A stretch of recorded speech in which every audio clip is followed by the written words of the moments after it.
Hey guys, how's it going? Welcome back to the Team Shift channel. I'm with Michael Broadbent here, who just got top 8 at UK Nationals 2023 in Birmingham. What did you do and what did you play? What did I do? I made top 8 and I played Cash. So, Yeah. I mean, it's a deck I knew how to play the most. I've had a horrible season up to this point. Like, literally getting like X2 or 3 at all regionals I attended. And then I had a good showing in Nationals. So it's worked out, I guess. Yeah. So yeah, I'll go straight to the list. Let's not Awesome. waste any more time. So this is all the standard, so I'm just going to fast forward through the stuff which is just not remarkable. So 1, 2, 3, 4, 5, 6. This card, you don't like it when you see it, but of course have to play it. Went with 2. I think 2's fine. This card can combo with like the spells, so it can unbreak your hands. I think 2 was fine to sit on. Then we have these. Good card, good card, good card, and this card. This card I always tended to side out if I'm going second. Because it is a brick, and like if I'm not going first and using this 2 combo, there's no reason to have in your deck. Yeah, I agree. There was like 1 or 2 scenarios where I think I flipped this up on like Sprite when I just had the Shangri era and like they had no follow-ups, and that was pretty nice. Yeah, this card's nice, but side out if you want to continue playing on actually. Then of course we have the hand traps. So one of the reasons why I really like playing this deck was the hand trap count. So we have the dim shifters. This was the biggest theory as to why I wanted to play this deck. Just the most ignorant hand trap. But if you open this against like any rogue or any deck that isn't Kashtira, you're gonna have a good time with it, and it's gonna just wipe the field. I think it was very good. I didn't really see it that much, but the theory is too good not to play, and yeah, pretty good. The other one is well, I hate this card, but you have to play it. This card, Gamma. I wasn't super sure of it going into the event because I didn't play it before this event, but this event had overperformed. It was very good. When you Gamma a Nimble Beaver, you really understand why this card's good. And then the only time you hate it is when you see this card. So I think it's super worth it. I almost always resolved it against my opponent's cards in their turn. So it's more their like hand trap to stop them. But if you do play it during your turn, it's also very nice. But I feel like everyone that's worth their salt is playing around it. But fantastic card, play it. I would play this again. Well, I would, but banned as well. Yeah. Then of course Ash. I was last minute umming and ahhing about whether I should main deck free Ash or free Golem, because I always felt confident this opening Golem's going like just ignorant distribute 2, but this card overperformed in the weekend. I did a lot better than I thought it would. Just in this format there's a lot of hand traps, right? So if you get hand trap and you just end on Ash in hand and a Fenrir, like that is actually not that bad, truth be told. Like that goes a long way, and if you're under shifter, even better. So this card overperformed, and little free tune to McBaron if you need to. I would commonly side 1 out because opening 2 Ash is one of the worst things that can happen in a matchup, I think. But yeah, no, good card all weekend. Then spells, so consistency spells. This card's good, play it. This one, good, play it. Free book for non-engine. Book was really good all weekend. I would continue to play it if there was an opportunity of an event after this. Good card, went in away, all event. Book cards you don't want to see, and it never really kind of came up where you would book her and stuff to kind of play around back row, but it's one of the best non-engines.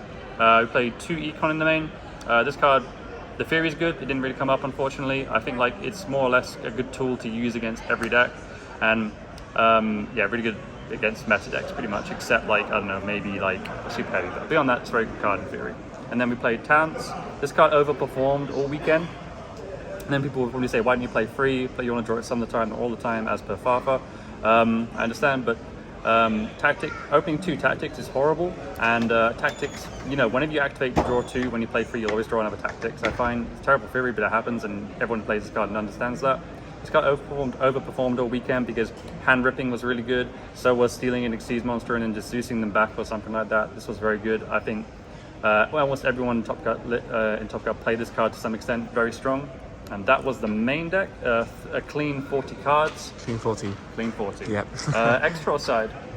Your choice. I'll go extra. So extra deck, straightforward. So on the 2 Shangri, nothing to say. Free Rise.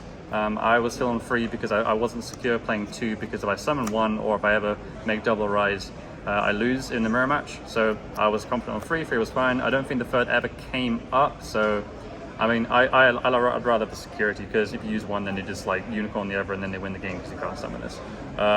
Jesus Essential, new banned card. This card was actually pretty good all weekend, not gonna lie. It's just the banish graveyard effect came up, rip apart people's decks. Extra deck look good. Glad it's banned. Need to play for this list. Dark Arm. This card didn't summon it that much, but when I did, it was very good. There was a state where I was playing as cash list. I think he nibbed me, and then I did this, and then I popped his birth. So then he really was in a bad place. Everything was in defense. He should have put the token on attack mode, but he didn't.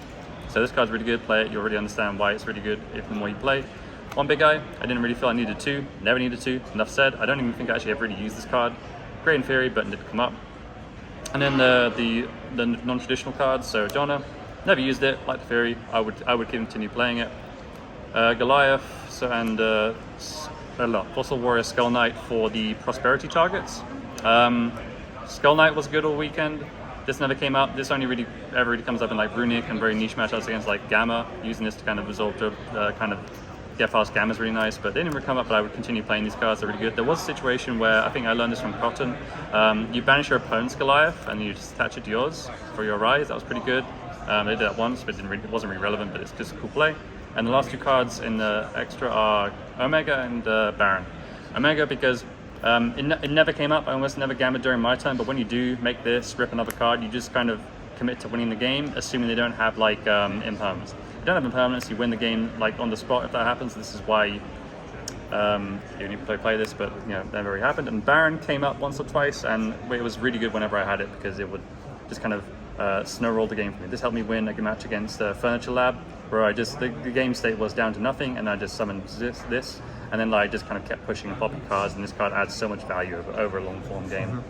That was really good. So that's the extra deck. And then the last thing on our list today is the side deck. The side deck was the biggest powers umming about for the longest time, but I'm very happy with it and I would play it again.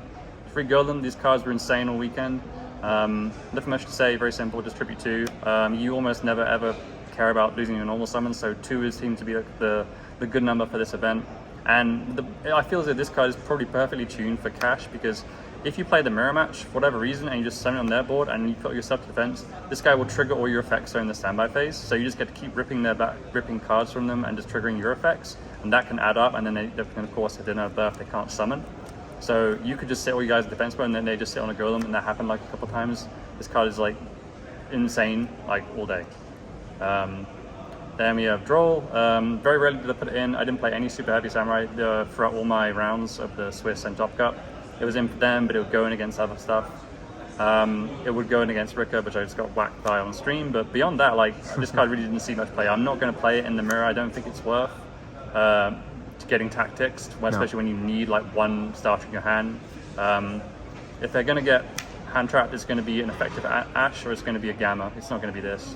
Because I was playing around this all weekend and very rarely did it ever actually hurt. Then we play 2 Bell and 1 Call By for anti-Math Mech, really, that was the main purpose, and anti-Furniture. I did manage to use this against the Furniture Lab, the orange one, that was pretty funny. Yeah, no, it's fine. Not much to say, they didn't really come up that much, but you feel very confident stopping their engine with this. And then the back row removal, we have 2 Cosmic and Duster. I opted to play the Duster instead of 3 Cosmic because I didn't feel like I was going to get anti-spelled that much at this event, and I felt like Duster was maybe just like the correct play in terms of just board wipe, and this was good during like the opponent's turn as well. There is an argument to be made where you maybe should then just play free Storm and just get everything done with, but I really like this card because, you know, it can be used, so maybe this is like the most inconsistent part of my extra, but these overperformed all day. Round 2 I played against Eldlickstun, top deck this, and I'm going to tell you, that's one of the best feelings in the world. Yeah. There's nothing that beats it. And then lastly we had Anti-Spell. This card didn't come up. You know, you sight in when you're going first, and if you don't see it, it's not going to come up much.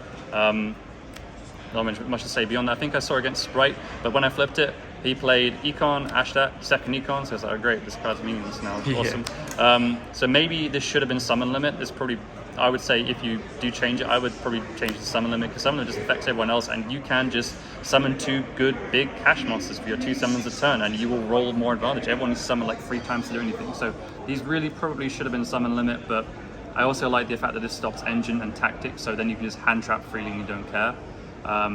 Because tactics was everywhere this event, I feel. But yeah, no, that was the list. Awesome. Besides anti-spell, maybe I'd like to try out summon limit, but besides that, I was very happy with the list, and yeah, no, it was a very good event. I made it to top 8, taking 1 loss in Swiss, and then I got bodied by Ripper on stream. So I'm sure you can find that. Yeah. Were you 6th after Swiss as well? 6th? 8th. 8th? 8th, yes. Awesome. Well, congratulations. Any shout outs in particular? Shout outs to literally everyone of Team Shift. You were all fantastic. Everyone from Jim Jam Cards. I would recite names. The names I tested with the most, I would say, were Carl Ross Walker. He was a very good performance, but got unlucky close to the end. Yeah. We all know he's gonna like destroy Euros or have his insane event someday. He definitely deserves it. Everyone else I tested with, which I believe it was Polly and Luke as well. And then just all the jammers and it's everyone. Like just fill in the names, just add names around me. Yeah. Like, everyone at Northampton locals, at best locals, because we have like we have like 2 or 3 people in the top cut. Amazing. And, best locals to go if you don't live in London. Yeah, awesome. Thanks again for the profile and best wishes going forward. Cheers. Cheers.